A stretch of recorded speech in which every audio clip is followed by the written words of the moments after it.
অতীতের পরম্পরা বজায় রেখে প্রায় ৩৫০ বছর ধরে বহরমপুর শহরের কুঞ্জঘাটা রাজবাড়িতে হয়ে চলেছে দুর্গাপুজো। ভারতের স্বাধীনতা আন্দোলনে বাংলার প্রথম শহীদ মহারাজা নন্দকুমার কুঞ্জঘাটা রাজবাড়িতে এই পুজো শুরু করেছিলেন।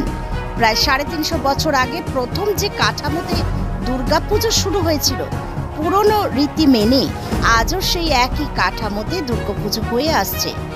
১৭০৫ সালে জন্ম হয় মহারাজা নন্দকুমারের। তার বাবা দেওয়ান পদ্মনাভ রায় মুঘল আমলে বাংলার রাজস্ব সংগ্রাহক ছিলেন। নন্দকুমারের পরিবারে দুর্গাপূজার সূচনা হয় পদ্মনাভ রায়ের আমলে মুর্শিদাবাদ জেলার জরুল বাড়ালা গ্রামে। যদিও পরবর্তীকালে তারা এই পুজো বর্তমানের বাহাদুরপুর গ্রামে নিয়ে যান। মহারাজা নন্দকুমার বহরমপুর শহরে কুঞ্জঘাটা রাজবাড়ি তৈরি করার পর এই পুজো বহরমপুরের শহরে শুরু হয়, যা আজও অবিচ্ছেদ্যভাবে হয়ে আসছে। ঐতিহাসিকরা বলেন, বাংলায় ব্রিটিশরা যখন ধীরে ধীরে তাদের রাজত্ব কায়েম করতে শুরু করেন, সেই সময় মহারাজা নন্দকুমারের সাথে স্যার ওয়ারেন হেস্টিংসের বন্ধুত্ব তৈরি হয়। যদিও ১৭৬৪ সালে ওয়ারেন হেস্টিংসকে সরিয়ে মহারাজের নন্দকুমারকে রাজার বাংলার রাজস্ব সংগ্রাহক হিসেবে নিয়োগ করার পর দুজনের মধ্যে শত্রুতা তৈরি হতে শুরু করে। ইতিহাস ঘাটলে আরও জানা যায়, এই অপমানের বদলা নেওয়ার জন্য এবং ভারতে ব্রিটিশ রাজ্যের বিরোধিতা করার জন্য ওয়ারেন হেস্টিংস তার বন্ধু এবং তৎকালীন বিচারক এলিজা ইম্পের সাথে একটি ষড়যন্ত্র করেন। একটি জালিয়াতিতে যুক্ত থাকার মিথ্যে অভিযোগে ১৭৭৫ সালে মহারাজ নন্দকুমারের ফাঁসি হয়। নন্দকুমারের পরিবারের বর্তমান সদস্যরা এই দুর্গাপুজো সম্পর্কে কি বললেন, চলুন শুনে নেওয়া যাক। Bureau report, news ২৪ Bangla live. এইটা প্রায় ৩৫০ বছর বৈষ্ণব মঠের। এখানে কিন্তু শাক্ত মতো পুজো হয়। এখানে পাঠা বলি বা এই সমস্ত কথা নেই।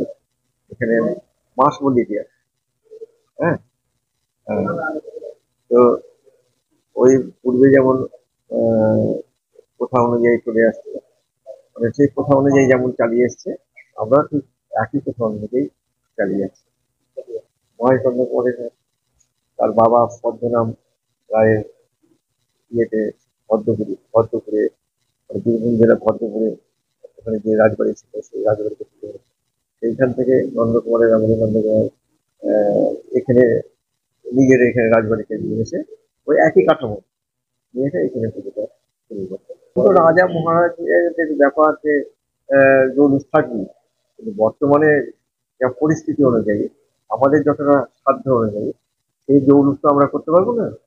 যেমন তখনকার দিনে বাইরে থেকে তোমার নাটকের দল এলো, এই সমস্ত এলো, নাটক করলো, সেটা আলাদা ব্যাপার ছিল। কিন্তু এখন তো সেটা করা সম্ভব না। আমরা যতটুকু নিজেদের সামর্থ্য অনুযায়ী তোমার পুজোটা যাতে সুস্থভাবে একই নিয়ম মেনে যাতে চলে, সেইটা আমরা চালিয়ে। আগে ধরো রাজবাড়িতে সবাই তো অ্যালাউ হতো না, কিন্তু আমার বাবার আমল থেকে বাবা মনে করতো যে মা মা হচ্ছে সর্বজনীন, সবারই এখানে এসে ঠাকুরের দেখা দর্শন করা বা একটু প্রসাদ পাওয়া সবারই ইচ্ছে হয়। সেই জন্য বাবা আস্তে আস্তে অ্যালাউ করেছে, এবং মোটামুটি আমাদের পাড়ারই বলো, বাইরে থেকে এসে বলো, ঠাকুর থেকে বসে, আমরা প্রসাদও দিই, হ্যাঁ। তারপর পাড়ার কিছু লোকজনদেরকে ৩ দিন ধরে খাওয়ানো হয়, হ্যাঁ। সেগুলো চলে আসছে।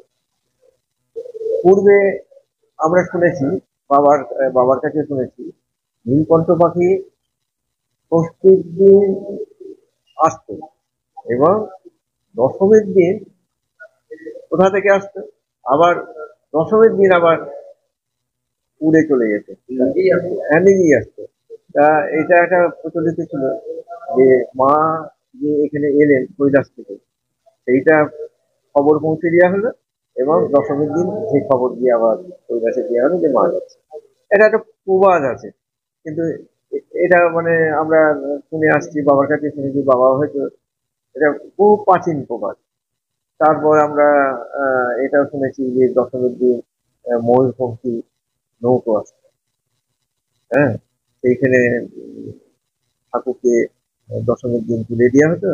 সেই নৌকো ঠাকুরকে নিয়ে চলে যেত এবং পরে দেখা যেত কাঠামো আবার ঠিকঠাক ফিরে আসছে। এটা প্রচলিত গল্প, কি সত্যি বলতে পারবো না, এটা আমাদের শোনা কথা। হ্যাঁ, না ঠাকুরের কোনো একইভাবে, যেমন আমাদের একটানা ঠাকুর যেমন দেখছো একবারে একই রকম ভাবে আছে, মানে মানে ফটো দেখেই করা, যাতে কোনো পরিবর্তন না হয়। আমার নাম প্রতাপ চন্দ্র। আমাদের এই পুজোটা বৈষ্ণব মত পুজো, আমাদের মাসকলাই বলি। আমার মনে হয় পশ্চিমবঙ্গে খুব রেয়ার যে এই মাসকলাই বলি, মা শক্তি পুজো, বৈষ্ণব মতে পুজো খুব রেয়ার আমার মনে হয়। আমি খুব একটা শুনিনি। আর পুরো জোগাড় বলতে গেলে আমরাই করি। এই ঠাকুরের সমস্ত দায় দায়িত্ব আমাদের, আমরাই করি। বিশিষ্ট নিয়ম বলতে তো আমার মনে হয় না যে কিছু নিয়ম হয়েছে। হ্যাঁ, একই রকম ভাবে চলে আসছে পুজো। আমি আমি বিয়ে হয়ে এসে থেকে যেমন ভাবে দেখছি পুজো, ঠিক সেরকম ভাবেই পুজো চলে আসে। আমি 30 বছর ধরে এই পুজোর সঙ্গে যুক্ত আছি।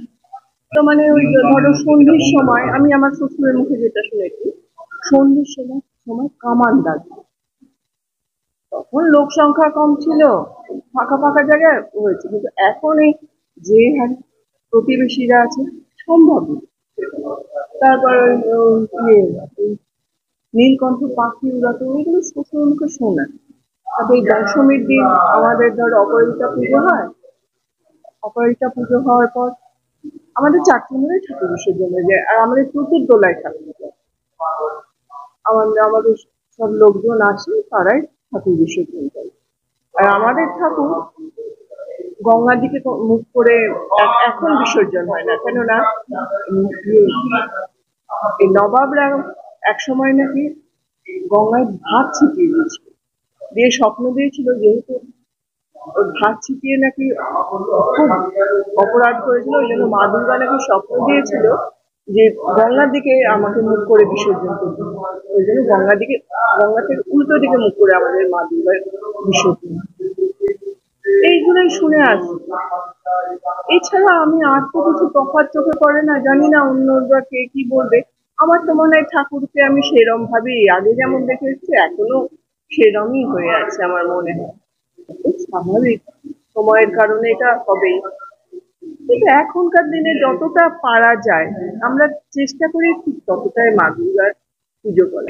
একদম নিজের হাতে করি, আমি সম্পূর্ণ নিজের হাতে করি, সমস্ত জোগাড়। খুব আনন্দ হয়। আর তো এইখানেই থাকি, বাড়ির ভেতর খুব কমই থাকি। একটু একটু দায়িত্ব, তো দায়িত্বের ব্যাপার, একটু দেখাশোনা করি ভেতরটা, কিন্তু এখানেই পড়ে থাকি সারাদিন। বেশি এখানে পুজো আগে নিয়ম ছিল না, আগে কাউকেই উঠতে দিত না চণ্ডী মণ্ডপে, আমাদের যখন পুরোনো চণ্ডী মণ্ডপ ছিল। কিন্তু এখন সবাইকেই উঠতে দেয়। আমার নাম সম্পর্ক। পুজো কেমন লাগে বলতে, আমি পার্সোনালি সত্যি আমি খুব গর্বিত যে আমি এমন একটা বাড়িতে জন্মেছি যেখানে বাড়িতে পুজো হয়। আর এখন এখানে এত বছর ধরে মানে নিজের হাতে পুজোর সমস্ত কিছু করে করে মানে আমি প্রথমে আমার ঠাকুমা মাদের সাথে করে এসেছি, এখন নিজেও নিজের কাজ করতে করি পুজো। তো তারপর বর্তমানে এমন একটা পরিস্থিতি হয়েছে আমাদের বাইরে ঠাকুর দেখার খুব একটা অ্যাট্রাকশন হয় না। হ্যাঁ, ঠাকুর দেখি, কিন্তু ওই মোটামুটি বাড়িতেই মা দুর্গার কাজ করতে করতে সারা পুজো কেটে যায়। এটা খুবই একটা আনন্দের বিষয়। তখন বাড়িতে বিভিন্ন আত্মীয় স্বজন আসেন, পাড়ার সবাই আসেন, ওনাদের সাথে আড্ডা গল্প মধ্যে পুজোটা কেটে যায়।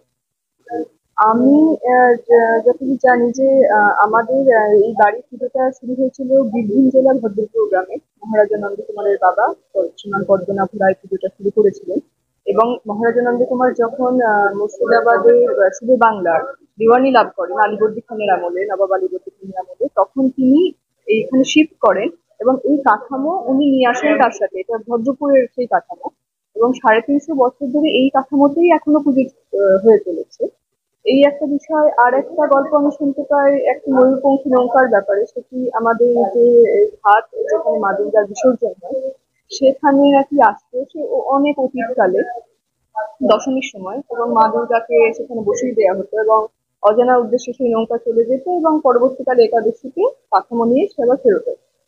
তারপরে আমি এটাও শুনেছি যে সপ্তমীতে ঘট ভরার সময়, সন্ধির সময় এবং দশমীতে টোপের বর্জনের সাথে এই পুজোর বিষয়গুলো হতো। তো বর্তমানে এই সমস্ত কিছু চলছে। সেই সব তো এখন সম্ভব না আইনের জন্য। আর কিন্তু বর্তমানে মানুষরা যেভাবে আনন্দ করি, সবাই গোটা বাংলায় যেভাবে চলে, সেই রকম সমস্ত ব্যবস্থাতে চলছে। আর আমাদের রাজস্বিক মতে পুজো হয়, বৈষ্ণব মতে শক্তি পুজো হয় আমাদের। সেই পুজোর নিয়মে কোনো রকম ঘাটতি ঘটেনি। হ্যাঁ, নীলকণ্ঠ পাখি ছাড়া হতো, দশমীর সময় নীলকণ্ঠ পাখি ছাড়া হতো এবং পরিবেশের বিভিন্ন আইনের জন্য সেটাইও এখন বন্ধ করা হয়েছে। জৌলুস বলতে যে রাজা মহারাজার সময় পরাধীন দেশে বিভিন্ন রকম অনেক কিছু আইন ছিল না যেগুলো বর্তমানে ঘটেছে। যে এই যেমন তোপ গুলিয়ে যেরকম বিভিন্ন রকম আর্মস অ্যাক্টের মধ্যে পড়ে এই বিষয়গুলো, সেগুলোকে ছাড়তে হয়েছে আমাদের। তারপরে যেমন আমি শুনেছি আমাদের এখানে নাট মন্দিরে বিভিন্ন রকম কীর্তন, নাটক, যাত্রাপালা এইসব হতো। বর্তমানে সেগুলো এখন হয় না, কিন্তু এখন যে গান, আড্ডা, গল্প, ওর বিভিন্ন রকম আমরা বর্তমান যুগে যেরকম ভাবে আনন্দ করি বা করতে পছন্দ করি সেসব তো ঘটে। পুজোর নিয়মে কোনো রকম দেখা যায় না। পুজোর নিয়ম সেই একই চলে যাচ্ছে। আমার যতদূর মনে হয় এটা একটা সিম্বলাইজেশন যে একটা নির্দিষ্ট মুহূর্তে সিম্বলাইজেশন যে এই মুহূর্তে ঘরটা ভর্তি বেরানো হবে, যে কারণ ওটা একটা নির্দিষ্ট সময় থাকে ঘর ভর্তি যাওয়ার মাধ্যমে। আমাদের গঙ্গা সামনে, সেখানে আমাদের যাই সবাই ঘর ভরতে, নবপত্রিকাকে স্নান করাতে, সেই সময় করা হতো। তারপর সন্ধি তিথি শুরুর সময় একটা করা হতো। তারপর মা দুর্গা যখন বেরোতেন, মা দুর্গার আমাদের বিসর্জন চতুর্দোলাই হয়, যে সেই মা দুর্গা বেরানোর সময় তোপ দাগা হতো। পরবর্তীকালে বন্দুকের গুলির আওয়াজে করা হতো এই কাজগুলো, এই সমস্ত কিছু। আর এখন আমরা বর্তমানে সেটা বাড়িয়ে করে থাকি। হ্যাঁ, প্রচুর লোকজন আসে আমাদের। গোটা পাড়ার অনেক মানুষ আসেন, দূর দূরান্ত থেকে মানুষ আসেন। আহ আমরা সবাই পাড়ার অনেক মানুষ আমাদের বাড়িতে ভোগ খান, আমরা একসাথে আনন্দ করি। তারপর সন্ধেবেলায় এই আমাদের মণ্ডপে সবাই আসেন, গল্প হয়, আনন্দ হয়। হ্যাঁ, সত্যি এক বছর আনন্দ থাকে, অপেক্ষা থাকে। আর আমরা যে শুধু এই পুজোর কথা দিই সেটা না, যে আমরা বাড়ির মানুষজন আমাদের কাঠামো শাড়ি হয় রথের দিকে। সেই রথের সময় থেকে আমাদের একটা সাজে সাজে রথ লেগে যায়, কারণ এটা তো একটা বড় অনুষ্ঠান, অনেক বড় প্রসেসিং থাকে এর পেছনে। তো সেই সমস্ত ব্যবস্থাপনা শুরু হয়ে যায় 3 মাস আগে থেকে। রাজস্ব বিভাগ এই পুজোর কটা দিন অত্যন্ত আনন্দের সাথে কাটে। মানে ষষ্ঠী থেকে আমরা যা জোগাড় সারতে থাকি, আমাদের সপ্তমী, অষ্টমী, তারপর নবমী, দশমী, সে কাজের শেষ থাকে না। সে সকাল থেকে উঠে যেমন সকালে পুজো হবে তার প্রস্তুতি নিই, তারপরে বিকেলের জন্য আরতির আয়োজন করা হয়, তারপর অষ্টমীর দিনের সকালের পুজো, সন্ধি পুজো, তারপর ওই 108 প্রদীপের সাজানো, বিকেলের আরতি, নবমীর দিন পুজো হয়, তারপর হোমযজ্ঞ হয়, তার জন্য আয়োজন করতে হয়, তারপরে একইভাবে আরতি, তারপর দশমী, এইভাবে হয় না। মানে বাড়িতে এত কাজ ছেড়ে আর বাইরে বেরোনো হয় না, এইখানেই কাটে এই 4 দিন। অনেক মানুষই আসেন এখানে, তাদের সাথেই কথাবার্তা বলে থাকে। নিয়ম নীতি সেই একই আছে, আমাদেরকে যেমন করে মানে ছোটবেলায় শেখানো হয়েছে যে কিরকম করে করতে হবে, সেই অনুযায়ী আমরা করে যাই। হ্যাঁ, আমার নাম কিশোরা।